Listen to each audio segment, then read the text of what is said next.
Hello అండి. Welcome to my channel. Subscribe చేసుకోండి. ఈరోజు సీరియల్‌లో శివనారాయణ వాళ్ళ ఇంట్లో అందరూ టెన్షన్ పడతా ఉంటారు. సుమిత్ర, ఏమండి వాడు మళ్ళీ ఫోన్ చేసేలోపు డబ్బులు రెడీ చేసుకోండి. లేదంటే వాడు నా కూతుర్ని బ్రతకనివ్వడు. ఈ విషయం మాత్రం పోలీసులకి తెలియనివ్వకండి అని ఏడుస్తా ఉంటే దశరథ సుమిత్ర అని ఓదారుస్తా ఉంటాడు. దాసు ఏమో పోలీసులను తీసుకొనొచ్చి, రండి ఇన్స్‌పెక్టర్ గారు రండి అని లోపలికి తీసుకొస్తాడు పోలీసులని దాసు. సుమిత్ర, దశరథ, శివనారాయణ అందరు షాక్ అవుతారు. కార్తిక్ ఏమో, మావయ్య పోలీసులను తీసుకొచ్చావేంటి అనగానే దాసు, జోష్నని ఎవరో కిడ్నాప్ చేశారని అన్నావు కదా అల్లుడు, అందుకే పోలీసులను తీసుకొచ్చాను అని అంటాడు. సుమిత్ర కార్తిక్ వైపు కోపంగా చూస్తూ ఉంటది. ఆ ఎస్ఐ ఏమో, మీ అమ్మాయి ఎప్పటి నుండి కనబడ్డం లేదండి అని అడుగుతాడు. వెంటనే శివనారాయణ, ఇన్స్పెక్టర్ గారు మీరేమీ అనుకోకుండా బయటే వెయిట్ చేయండి, నేనే వచ్చి మీతో మాట్లాడతాను అని అంటాడు. అప్పుడు ఆ ఎస్ఐ, అలాగేనండి, కిడ్నాప్ అయింది అంటున్నారు కాబట్టి ఇమీడియట్గా యాక్షన్ తీసుకుంటే మంచిది అని చెప్పి బయటికి వెళ్ళిపోతాడు. కార్తీక్, పోలీసులను ఎందుకు తీసుకొచ్చావు మామయ్య అని అంటా ఉంటే సుమిత్ర ఏడుస్తూ, నా కూతురు కనిపించడం లేదని నిన్నెవరు చెప్పమన్నారు అని అడుగుతా ఉంటే కార్తీక్ తడబడుతూ, అంటే అత్త మామయ్య ఫోన్ చేశాడని అనేసరికి శివనారాయణ, ఏంటి మామయ్య ఫోన్ చేసేది, పోయింది వస్తువు కాదురా నా మనవరాలు, అసలు ఇలాంటి విషయాలు బయటికి చెప్పుకుంటారా అని అంటా ఉంటే దాసు, పోలీసులకు చెప్తే మంచిదని అనేసరికి శివనారాయణ, నువ్వెవర్రా పోలీసులకి చెప్పడానికి, అసలు ఈ ఇంటితో నీకేంది సంబంధం అని సీరియస్గా అంటాడు. దీపేమో, బాబాయ్ ఏదో తెలియక పోలీసులను తీసుకొచ్చారు అని అంటా ఉంటే సుమిత్ర దీప దగ్గరికి వెళ్ళి, ఏ నువ్వు ముందు బయటికెళ్ళవే, బయటికి నడవ్వే అని నెట్టేస్తా ఉంటే దీప అమ్మ అంటది. అమ్మ లేదు బొమ్మ లేదు బయటికి నడవ్వే అని అంటా ఉంటే కార్తీక్ ఇంకా దాసు ఆపుతారు. కార్తీక్ గట్టిగా, అత్త ఏమైంది అత్త అని అంటాడు. నీ భార్యకి నా కూతురంటే ఇష్టం లేదురా, ఇలాంటి ఇష్టం లేని వాళ్ళు నలుగురు నా కూతురు చుట్టూ ఉన్నారంటే నా కూతురు ప్రాణాలతో రాదు, రాకూడదని కోరుకుంటారు కూడా అనగానే దీప, అలా నేనెందుకు కోరుకుంటానమ్మా అని ఏడుస్తూ అడుగుతుంది. అప్పుడు సుమిత్ర, నువ్వెలాంటి దానివో నీ మాటలే నాకు అర్థమయ్యేలా చెప్పాయి దీపా, బుద్ధి లేదా అని మాట్లాడావు, నువ్వన్న ప్రతి మాట నాకు గుర్తుంది అని అంటా ఉంటే పారు, దీపా జోష్న అప్పుడప్పుడు ఒక్కో మాట అనుకుంటూ ఉంటారు కదా అని అంటది. వెంటనే సుమిత్ర, మీరు సమర్థించకండి, అది కాదు సుమిత్ర, పాపం దీప అని పారు అంటూ ఉంటే, మీరు దీపని సమర్థించాలి అనుకుంటే ఇది నా కూతురి విషయం, మా బాధలేదో మేం పడతాం, దీప మీరు కాస్త పక్కకెళ్ళిపోండి అని అంటది. అప్పుడు దశరథ, సుమిత్ర తను నా పిన్ని అని అంటాడు. సారీ అండి, అత్తయ్య గారి మీద నాకు గౌరవం ఉంది, కానీ ఈ దీప మీద ఎలాంటి గౌరవం లేదు, మనం మంచి అనిపించుకోవాలన్నా చెడు అనిపించుకోవాలన్నా నోటి మాట ప్రధానమని పెద్దవాళ్ళు ఎందుకు చెప్పారో ఇలాంటి సందర్భాల్లోనే తెలుస్తుందండి. దీప ఫోన్లో మాట్లాడిన మాటలే నా కూతురు మీద దీపకి ఎంత కోపముందో తెలియజేశాయి. నా కూతురు అవసరం లేని వాళ్ళు నాకు అవసరం లేదు. ఈరోజు నీకు మంచి జీవితం ఉందంటే దానికి కారణం నా కూతురని గుర్తుపెట్టుకో.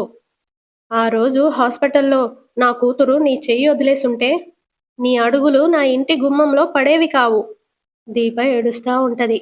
నువ్వు మనసులో ఏం కోరుకున్నావో ఏంటో, ఎవడో రౌడీ ఎదవ నా కూతుర్ని ఎత్తకపోయాడు, డబ్బులు ఇవ్వకపోతే ప్రాణాలు తీస్తా అంటున్నాడు అని ఏడుస్తా ఉంటే దాసు, వాణ్ణి పోలీసులు పట్టుకుంటారు వదినా అని అంటాడు. నీకేం తెలుసని మాట్లాడుతున్నావు, పోలీసులకు చెప్తే జోష్నని చంపేస్తా అని చెప్పారు, అది తెలుసా నీకు అని సుమిత్ర అడుగుతుంది. ఈ విషయం నాకు తెలియదు వదినా అని దాసు అంటా ఉంటే, వీడు అవసరమైన విషయాలు చెప్పడు, అనవసరమైన విషయాలు మాత్రం అందరికంటే ముందే చెప్తాడు అని కార్తీక్తో అంటా ఉంటే, జోష్నకేం కాదత్తా అని కార్తీక్ అంటాడు. సుమిత్ర కార్తీక్ని నెడుతూ, వెళ్ళరా వెళ్ళు, వెళ్ళి నా కూతుర్ని తీసుకురా వెళ్ళు, దాన్ని తీసుకొచ్చి నా ముందు నిలబెట్టి నీ కూతురికి ఏం కాలేదని చెప్పు, అప్పుడు నమ్ముతాను నీ మాట అని అంటది. వెంటనే కార్తీక్, తీసుకురమ్మంటే ఏ ఆధారం లేకుండా నేను మాత్రం ఎక్కడి నుండి తీసుకొస్తానత్తా అని అంటా ఉంటే సుమిత్ర ఏడుస్తూ, ఇక నా కూతురు రాదురా, ఎందుకంటే పోలీసులు వచ్చారుగా, ఈ విషయం వాళ్ళకి తెలిస్తే బ్రతకనివ్వరు, చంపేస్తారు, బ్రతకనివ్వర్రా అని ఏడుస్తా ఉంటే దశరథ సుమిత్ర సుమిత్ర అనే ఓదారుస్తా ఉంటాడు. అక్కడికి శ్రీధర్ వస్తాడు. మా మేనకోడలికి ఏం కాదమ్మా అని అంటాడు. వెంటనే దశరథ నీకెవరు చెప్పారు బావా అని అడుగుతాడు. దాసు ఫోన్ చేశాడు అనగానే అందరు దాసును కోపంగా చూస్తారు. పారు ఏమో ఒరేయ్ నువ్వెందుకు చెప్పావురా అని అడుగుతుంది. దాసు కంగారు పడుతూ జోష్న కిడ్నాప్ అయింది అనగానే నాకేం చేయాలో అర్థం కాలేదమ్మా అనగానే శివనారాయణ మీడియా వాళ్ళకు కూడా ఇన్ఫర్మేషన్ ఇవ్వాల్సింది, చక్కగా ఇంటి బయట ప్రెస్ మీట్ పెట్టేవాళ్ళు అని సీరియస్గా అంటా ఉంటే శ్రీధర్ మామయ్య గారు ఇంటి అల్లుండే కదా నేను, తెలిస్తే తప్పేముంది అని అంటాడు. శివనారాయణ నువ్వెవరికైనా చెప్పావా అని అడుగుతాడు. శ్రీధర్ తనలో తాను నేను కాంచనకి చెప్పాను అంటే మావయ్య గారు తిడతారేమో అని అనుకుంటూ ఉంటే దశరథ అడిగేది నిన్నే బావా అని అంటాడు. శ్రీధర్ నేనెవరికి చెప్పలేదు బావా అనగానే శివనారాయణ ఇంకెవరికి చెప్పకండి అని అంటాడు. శ్రీధర్ ఏమో మరి పోలీస్ కంప్లైంట్ అని అంటా ఉంటే కార్తీక్ అసలు విషయం వేరే ఉంది మాస్టారు, ముందు మనం బయటికి వెళ్దాం, మావయ్య నువ్వు కూడా రా అని దాసుని శ్రీధర్ని తీసుకొని కార్తీక్ బయటికి వెళ్తాడు. బయట దాసు అటు ఇటు తిరుగుతూ ఆలోచిస్తా ఉంటే అక్కడికి పారు వెళ్ళి దాసు జోష్నని నిజంగానే కిడ్నాప్ చేశారంటావా అనగానే దాసు నేను అదే ఆలోచిస్తున్నానమ్మా, అక్కడ నా కూతురికి ఏమైందో అని చాలా భయంగా ఉందమ్మా. ఒరేయ్ అదేంటి నీ కూతురు దీప కదా అని పారు అనగానే దాసు అంటే ఇంతకు ముందు జోష్నని కూతురు అనుకున్నాం కదా అనగానే పారు ఇప్పుడు కాదని తెలిసింది కదా అని అంటది. ఇంతకు ముందు నా కూతురు అనుకున్నప్పుడు నేను జోష్న మీద అభిమానం పెంచుకొని ఉంటాను కదమ్మా, ఇప్పుడు కాదని తెలిసినా ఎంతో కొంత అభిమానం ఉంటుంది కదమ్మా. చూడు సుమిత్ర వదిన జోష్న కోసం ఎంతలా ఏడుస్తుందో అని అంటా ఉంటే పారు ఈ ఏడుపు నిజమేరా, కానీ ఏడ్చే దానికి కారణమే నిజం కాదని అనిపిస్తుంది. అంటే ఏంటమ్మా అని దాసు అడుగుతాడు. ఇదంతా జోష్న ఆడుతున్న నాటకమైతే అని పారు అంటా ఉంటే ఏ అనుమానం నీకెందుకు వచ్చిందమ్మా అని దాసు అంటా ఉంటే శివనారాయణ అప్పుడే అక్కడికి వస్తాడు. వచ్చి ఏం మాట్లాడుకుంటున్నారబ్బా అని విందాం అనుకుంటాడు. పారు ఏమో ఎందుకో అందుకు వచ్చింది లేరా, జోష్న గురించి నాకు బాగా తెలుసు కదా, అది కిడ్నాప్ అయినట్టు నాటకం ఆడితే జోష్న డబ్బు కోసం నాటకం ఆడుతుందేమో అనగానే శివనారాయణకి ఫుల్ కోపం వస్తుంది. పారిజాతం అనగానే పారు ఇంకా దాసు భయపడిపోతారు. శివనారాయణ దగ్గరకు వచ్చి పారుతో ఈ ఇంట్లో ఏం జరుగుతుంది నువ్వేం మాట్లాడుతున్నావు, అది కాదండి అని పారు అంటది. కాస్తైనా బుద్ధుండాలి, ఈ ఇంటి వారసురాలు ప్రమాదంలో ఉందని మేం బాధపడుతుంటే డబ్బు కోసం నాటకం ఆడుతుందంటావా అని అంటూ ఉంటే పారు అయ్యయ్యో గట్టిగా అనకండి, నేను వేరే ఉద్దేశంతో అనలేదు అని అంటది. అప్పుడు శివనారాయణ అవునులే జోష్న నీ సొంత మనవరాలు కాదు కదా, నీకెందుకు మా అంత ప్రేమ ఉంటుంది, అదే దాసుకు ఒక కూతురుండి ఆ కూతురు కనపడకుండా పోతే అప్పుడు ఇల్లంతా మొత్తం దొర్లి దొర్లి ఏడ్చేదానివి అని అంటాడు.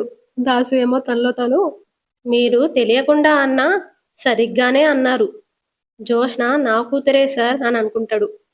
శివనారాయణ ఫీల్ అవుతూ ఎంతైనా పరాయి బిడ్డలు పరాయి బిడ్డలే, మమకారం ఎందుకుంటుంది, ఏదో దీపం మీద ప్రేమ చూపిస్తున్నావని మనిషివి మారావు అనుకున్నాను, నేను పెంచిన పాముకి విషముండదు అనుకోవడం ఎంత మూర్ఖత్వమో పారిజాతం మారిపోయింది అనుకోవడం అంతే మూర్ఖత్వం అని అంటా ఉంటే పారు ఫీల్ అవుతూ ఏమండి నన్ను తప్పుగా అర్థం చేసుకోకండి అని అంటది.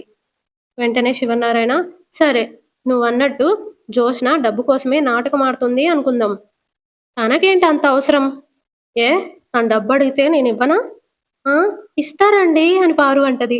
ఈ ఆస్తంతా తనదే కదా అని అంటా ఉంటే తనదేనండి, మరెందుకు నువ్వు తప్పుడు కూతలు కూస్తున్నావు అని శివనారాయణ అనగానే ఏదో పొరపాటుగా నోరు జారానండి అని అంటది.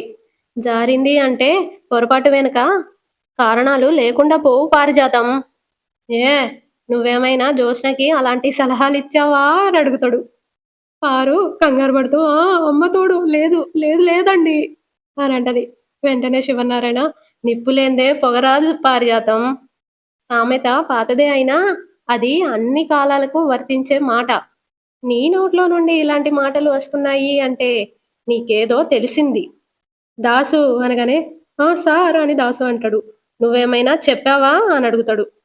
నేనేం చెప్పలేదు సార్, నాకేం తెలియదు అని దాసు అంటా ఉంటే అటు నుండి దశరథ, నానా ఒకసారి త్వరగా రండి, వీడియో వచ్చింది అని పిలుస్తాడు. శివనారాయణ కోపంగా, కిడ్నాపర్ దగ్గర నుండి ఏదో వీడియో వచ్చిందంట, అది చూసిన తర్వాత చెప్తాను ఈ సంగతి అని పారుకి వార్నింగ్ ఇచ్చి వెళ్ళిపోతాడు. దాసు, అమ్మా నీ నోరు కుదురుగా ఉండదా అనగానే పారు, ఆ ముసలోడు వింటాడని నాకేం తెలుసురా అనగానే దాసు, ఈ మాట కూడా విన్నాడు అంటే ఉతికి ఆరేస్తాడు. ఆ, అమ్మో అని అటు ఇటు చూస్తూ ఉంటది పారు. జోష్న తిరిగొచ్చే వరకు నువ్వు నోరు తెరవకుండా ఉండడమే మంచిదమ్మా, రా అని చెప్పి దాసు వెళ్ళిపోతాడు. ఇంట్లో అందరూ వీడియో చూస్తూ ఉంటారు. అందులో జోష్న, మమ్మీ వీళ్ళు నన్ను కొడుతున్నారు మమ్మీ, డాడీ నన్ను కాపాడండి డాడీ అని అంటూ ఉంటది, యాక్టింగ్ చేస్తూ ఉంటది. ఇక్కడ సుమిత్ర ఏమో జోష్న అని ఏడుస్తూ ఉంటది. ఇక తర్వాత అందరూ కూర్చొని హాల్లో మీటింగ్ పెడతారు. శ్రీధర్ ఏమో, అంత డబ్బు అడిగాడు అంటే తర్వాత అమ్మాయిని సేఫ్ గా విడిచిపెడతాడని గ్యారంటీ ఏంటి మావయ్య గారు అని అంటా ఉంటే శివనారాయణ, అందుకే నేను ఒక స్పెషల్ ఆఫీసర్ని రమ్మన్నాను అని అంటా ఉంటే అక్కడికి పోలీస్ వస్తాడు, ఆ ఆఫీసర్ వస్తాడు. మనం అన్ని వైపుల నుండి ప్రయత్నం చేయాల్సిందే అని శివనారాయణ అంటాడు. ఆ ఆఫీసర్ వచ్చి, సార్ నమస్తే, నమస్తే సార్ అని అందరికీ నమస్తే పెడతాడు. శివనారాయణ కూర్చో అంటే వెళ్ళి కూర్చుంటాడు. స్ట్రైట్గా పాయింట్కి వస్తాను సార్, మీకెవరైనా శత్రువులు ఉన్నారా అని శివనారాయణ అడుగుతాడు. అప్పుడు శివనారాయణ, బిజినెస్లో పర్మనెంట్ స్నేహితులు కానీ పర్మనెంట్ శత్రువులు కానీ ఎవరు ఉండరు సార్ అని అంటా ఉంటే ఆ ఆఫీసర్, ఈ మధ్య మీకెవరితో అయినా గొడవైందా అని అడుగుతాడు. దశరథ, లేదు సార్ అని అంటాడు. ఇంతకు ముందు ఇలాంటివి ఏవైనా జరిగాయా అని ఆఫీసర్ అడుగుతాడు. లేదు సార్ అని దశరథ అంటాడు. ఒకసారి ఆ వీడియో చూపించండి అని ఆఫీసర్ అడగగానే దశరథ ఫోన్లో వీడియో పెట్టి ఇస్తాడు. ఆ వీడియోలు చూసి ఆఫీసర్, మీ అమ్మాయి మొహం తప్ప వాళ్ళ మొహాలు కనబడకుండా జాగ్రత్త పడ్డారు. మరొక విషయం ఏంటంటే కిడ్నాపరు మీకు తెలిసిన వాడు కాదు, ఎవరో తెలియని వాడే, అది మీరెలా కన్ఫర్మ్ చేస్తారు అని శ్రీధర్ అడుగుతాడు. అప్పుడు ఆ ఆఫీసర్, ఒకవేళ మీకు తెలిసిన వాడో మీ చుట్టాల మనిషో అయ్యుంటే మీ అమ్మాయి గుర్తుపట్టి పేరు చెప్పేసేది అనగానే దాసు, అది నిజమే సార్, దీప చెప్పిన తర్వాత అసలు మా అమ్మాయి అని అంటా ఉంటే శివనారాయణ ఇంకందరూ దాసును చూస్తూ ఉంటారు. అదే అదే జోష్న ఎక్కడుందో అని భయంగా ఉంది సార్ అని అంటాడు దాసు. అప్పుడే దశరథకి కాల్ వస్తుంది. వాడే ఫోన్ చేస్తున్నాడు నానా అనగానే ఆఫీసర్, నేను ఇక్కడ లేనట్టే మీరు ఫోన్లో మాట్లాడండి, అలాగే మీకు వచ్చే కాల్ని ట్రేస్ చేయమని మా ఆఫీసర్స్కి చెప్పాను, కాస్త ఎక్కువసేపు మాట్లాడేటట్టు ప్రయత్నం చేయండి అని అంటా ఉంటే దశరథ, వాడు డబ్బు రెడీ చేశారా అని అడగడానికి కాల్ చేస్తున్నాడు సార్ అని అంటాడు. అప్పుడు ఆ officer, don't worry, kidnapper demand ఏంటో తెలియకపోతే ప్రాబ్లం, కానీ వాడికి కావాల్సింది డబ్బు అని తెలిసింది కదా, డబ్బు వాడి చేతికి వచ్చేంత వరకు అమ్మాయిని ఏమీ చేయడు, ముందు ఫోన్ మాట్లాడండి అని అంటాడు. దశరథ ఫోన్ లిఫ్ట్ చేసి స్పీకర్లో పెడతాడు. వైరా, డబ్బు రెడీనా అనగానే ఆఫీసర్, మాట్లాడు మాట్లాడు అని దశరథకి సైగ చేస్తాడు. దశరథ ఏమో, డబ్బు రెడీగానే ఉంది అని అంటాడు. అయితే ఎక్కడికి పంపించాలో చెప్తాను, వెయిట్ చేయి అని వైరా అంటా ఉంటే, మేము ఒకసారి మా అమ్మాయితో మాట్లాడాలి అని దశరథ అంటాడు. నువ్వు ఒక్కడివేనా అని వైరా అడుగుతా ఉంటే, వాళ్ళమ్మ కూడా మాట్లాడుతుంది అని అంటాడు. వైరా నవ్వుతూ, అవునులే, నా నెంబర్ ట్రేస్ చేయాలంటే నాతో కాసేపైనా మాట్లాడాలిగా అని అనగానే అందరూ షాక్ అవుతారు. ఇక్కడ నేను ముందే చెప్పాను, పోలీసులకి చెప్తే మీ అమ్మాయి బ్రతకదు అని, ఆశలు వదిలేసుకోండి అని ఫోన్ కట్ చేస్తాడు. అయ్యో అని సుమిత్ర ఏడుస్తూ ఉంటది. అందరూ కంగారు పడతా బాధపడతా ఉంటారు. ఇక్కడ జోష్న ఏమో, పర్ఫార్మెన్స్ అదరగొడుతున్నావుగా అనగానే వైరా, మీ నాన్న పోలీసులకు కంప్లైంట్ ఇచ్చాడు, పోలీసులు అక్కడే ఉన్నారు అని అంటాడు. అప్పుడు జోష్న, అంతా చూసినట్టే మాట్లాడుతున్నావు ఏంటి అనగానే వైరా, గొంతులో మాటను బట్టి అక్కడ ఏం జరుగుతుందో చెప్పొచ్చు, ఇప్పుడు మీ నాన్న గొంతులో కంగారు లేదు, కాన్ఫిడెన్స్ ఉంది, అక్కడ పోలీసులు ఉన్నారని అర్థమవుతుంది అని అంటా ఉంటాడు. ఇక్కడేమో ఆఫీసర్, కిడ్నాపర్ చాలా తెలివైన వాడు అనగానే సుమిత్ర ఏడుస్తూ, ఈ ప్రయత్నాలన్నీ ఎందుకు మావయ్య గారు, వాడికి డబ్బులు ఇచ్చేస్తే నా కూతుర్ని వదిలేస్తాడు కదా మావయ్య గారు అని అంటా ఉంటే ఆ ఆఫీసర్, ఇలాంటి క్రిమినల్స్ని ఊరికే వదలకూడదండి అని అంటాడు. సుమిత్ర ఆ ఆఫీసర్తో, నా కూతుర్ని చంపేస్తే అప్పుడు మీరేం చేస్తారు అని గట్టిగా అంటది. దశరథ, సుమిత్ర నువ్వు ఉండు కామ్గా అని చెప్పి, సార్ మీరు నాతో రండి అని దశరథ ఆ ఆఫీసర్ని తీసుకొని బయటకు వెళ్తాడు. ఇక్కడ జోష్న బిర్యానీ తింటా ఉంటది. వైరా ఏమో జోష్నకి గన్ను గురు పెట్టి అలాగే చూస్తా ఉంటాడు. ఫుడ్ ఎలా ఉంది అని అడుగుతాడు. అప్పుడు జోష్న, ఫుడ్ ఆర్డర్ చేసేటప్పుడు స్పైస్ ఎంత పర్సెంట్ ఉంటుందో అక్కడ ఉంటుంది, అక్కడ మీడియం సెలెక్ట్ చేసుకోవాలి కదా అని అంటది. వెంటనే వైరా, రే ఫుడ్ ఆర్డర్ చేసేటప్పుడు అడగాలని తెలియదా అని అంటాడు. వైరా పిఏ ఏమో, మీకు ఫుడ్ ఆర్డర్ చేయడమే ఎక్కువ, పెట్టింది తినండి అని అంటాడు. జోష్న కోపంగా, వీడేంటి ఇలా మాట్లాడుతున్నాడు అని అంటా ఉంటే, వైరా నువ్వు నన్ను జైలుకి పంపించినప్పుడు వీడికి 3 months శాలరీ ఇవ్వలేదులే, అందుకే నీ మీద చాలా ఫ్రస్ట్రేషన్తో ఉన్నాడు అని అంటా ఉంటే, ముందు అమౌంట్ రాగానే వీడి అకౌంట్ సెటిల్ చేసేయి అని అంటది జోష్న. వైరా పిఏ ఏమో, నువ్వు తినే ఫుడ్కి కూడా డబ్బులు నేనే పే చేశాను అని అంటా ఉంటే, జోష్న అవి కూడా మీ బాస్ దగ్గర తీసుకోనానా అని అంటది. వైరా, అవును అసలు డబ్బులు వస్తాయంటావా అని అడుగుతాడు. నీకెందుకు వచ్చింది ఈ అనుమానం అని జోష్న అంటది. అంటే పోలీసులు వచ్చారు కదా అనగానే జోష్న, అక్కడ నువ్వు ఇచ్చిన వార్నింగ్కి మా అమ్మ గుండెలు పగిలిపోయినట్టు ఏడుస్తూ ఉంటుంది, నేను ఇంట్లో అడిగి పెట్టే వరకు మంచినీళ్ళు కూడా తాగదు అని అంటది. మళ్ళీ ఒకసారి ఫోన్ చేయమంటావా అని వైరా అంటాడు. ఇంత స్ట్రాంగ్ వార్నింగ్ పడిన తర్వాత వెంటనే ఫోన్ చేయకూడదు, విలన్ వీక్ అయిపోతాడు. అదే రేపు మార్నింగ్ వరకు కాల్ చేయలేదనుకో, నువ్వెక్కడ నన్ను చంపేస్తావో ఏమో అని భయపడి డబ్బులు సూపర్ ఫాస్ట్గా రెడీ చేస్తారు అని అంటది. వైరా ఏమో, ఓకే నేను నిన్నే ఫాలో అవుతాను అని అంటాడు. పియ్య తనలో తాను, ఇంతకుముందు ఇలా ఫాలో అయ్యే దేనికి పనికి రాకుండా పోయావు అని అనుకుంటాడు.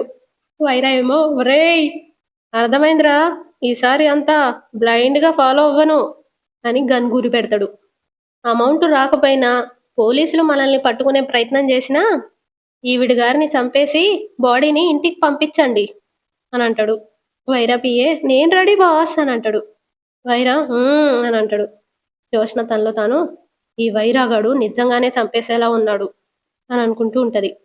దీప ఏమో మెల్లగా కార్తీక్తో, బావా అమ్మ ఇప్పుడు టాబ్లెట్ వేసుకోవాలి అని అంటది. సుమిత్ర ఏడుస్తూ ఉంటది.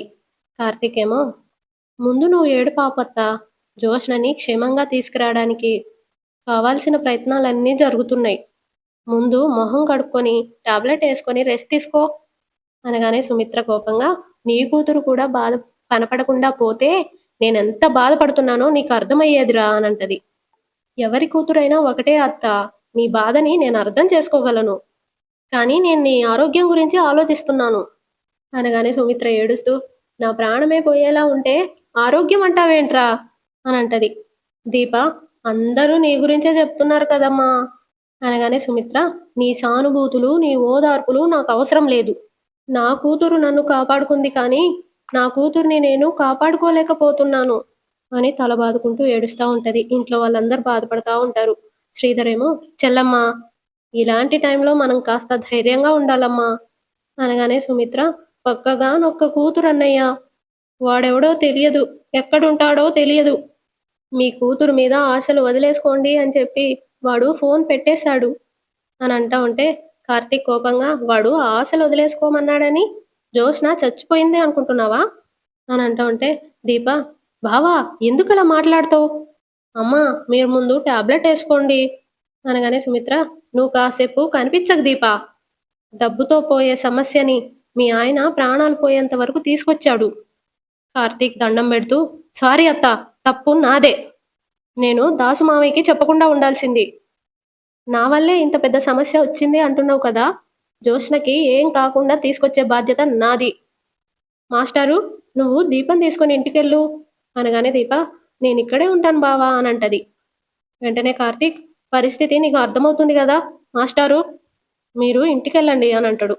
శ్రీధర్, అలాగేరా మామయ్య గారు, మరి జోష్న పరిస్థితి అనగానే శివనారాయణ, నువ్వు ఇంటికెళ్ళు, నేను దశరథ్తో మాట్లాడి తర్వాత ఫోన్ చేస్తాను, అమౌంట్ అరేంజ్ చేయాల్సిందే అని అంటాడు. అలాగే మావయ్య గారు, దీప రామ్మా, కార్తీక్ వెళ్ళు అన్నట్టు సైగ చేస్తాడు. దీప వెళ్ళిపోతుంది. శ్రీధర్ ఇంకా దీప వెళ్ళిపోతారు. ఇటు కాంచనేమో, జోష్న కనిపించకుండా ఎక్కడికి వెళ్ళిపోయి ఉంటుంది, వీళ్ళు నాకు సరిగ్గా ఏ విషయమో చెప్పట్లేదు, సమయానికి అనసూయ అక్క కూడా ఊళ్ళో లేదు. లేదంటే తనని తీసుకొని ఆ ఇంటికెళ్ళేదాన్ని అని అనుకుంటూ ఉంటది. అప్పుడే దీప ఇంకా శ్రీధర్ వస్తారు. వచ్చారా? మీకోసమే ఎదురు చూస్తున్నాను. జోష్న ఇంటికొచ్చిందా? అడుగుతుంటే సమాధానం చెప్పవేంటే? అని దీపని అడుగుతా ఉంటే, శ్రీధర్, నువ్వు అనవసరంగా కంగారు పడతావని నీకు అసలు విషయం చెప్పలేదు. ఏం జరిగిందండి అని కాంచనంటది. వ్యాపారం అన్నాక మిత్రుల కంటే శత్రువులే ఎక్కువుంటారు. ఎవరితో ఏ గొడవలున్నాయో తెలియదు గాని మనమంటే పడని వాళ్ళు జోష్నని కిడ్నాప్ చేశారు అనగానే కాంచన షాక్ అవుతుంది. ఫోన్ చేసి 30 కోట్లు డిమాండ్ చేశారు. పోలీసులకు చెప్తే జోష్న ప్రాణాలు దక్కవు అని చెప్పారు. హ్మ్, ఈలోపే కంగారు పడి దాసు పోలీసులని ఇంటికి తీసుకొచ్చాడు. చివరిగా చెప్పిన విషయం ఏంటంటే ఆ 30 కోట్లు ఇస్తే కానీ జోష్నని ప్రాణాలతో వదిలిపెడతామన్నారు అనగానే కాంచన కంగారు పడుతూ, అయ్యో భగవంతుడా, ఇప్పుడు మా అన్నయ్య పరిస్థితి ఏంటండి? బావ బానే ఉన్నాడు కాంచన, సుమిత్రే తట్టుకోలేకపోతుంది. 24 గంటల్లో జోష్నని తీసుకురాకపోతే సుమిత్ర బ్రతకదేమో అనిపిస్తుంది. ఏం చేయాలో ఎవరికేం అర్థం కావట్లేదు అని అంటాడు. కాంచన, దీపా, కార్తీక్ ఏడి అని అడుగుతుంది. వెంటనే దీప, బావ అక్కడే ఉన్నాడు అనగానే కాంచన, నువ్వు కూడా సహాయంగా అక్కడే ఉండాల్సింది అని అంటా ఉంటే, శ్రీధర్, దీప మీద సుమిత్ర చాలా కోపంగా ఉంది. ఎందుకు అని కాంచన అడుగుతుంది. జోష్న ఫోన్ చేసినప్పుడు దీప తిట్టింది కదా, అవన్నీ మనసులో పెట్టుకొని ఇప్పుడు జోష్న కనిపించకుండా పోయేసరికి ఆ బాధంతా దీప మీద కోపంగా మారిపోయింది. కాంచన ఏడుస్తూ, అంతా బాగానే ఉంది కదా అని అనుకున్న ప్రతిసారి ఏదో ఒక గొడవ. అసలు ఇంతకీ జోష్నని ఎవరు కిడ్నాప్ చేసినట్టు? అది ఎక్కడున్నట్టు? అని కాంచన అడుగుతా ఉంటది. అంతటితో ఈరోజు ఎపిసోడ్ అయిపోతుంది. అందరూ సబ్స్క్రైబ్ చేసుకోండి.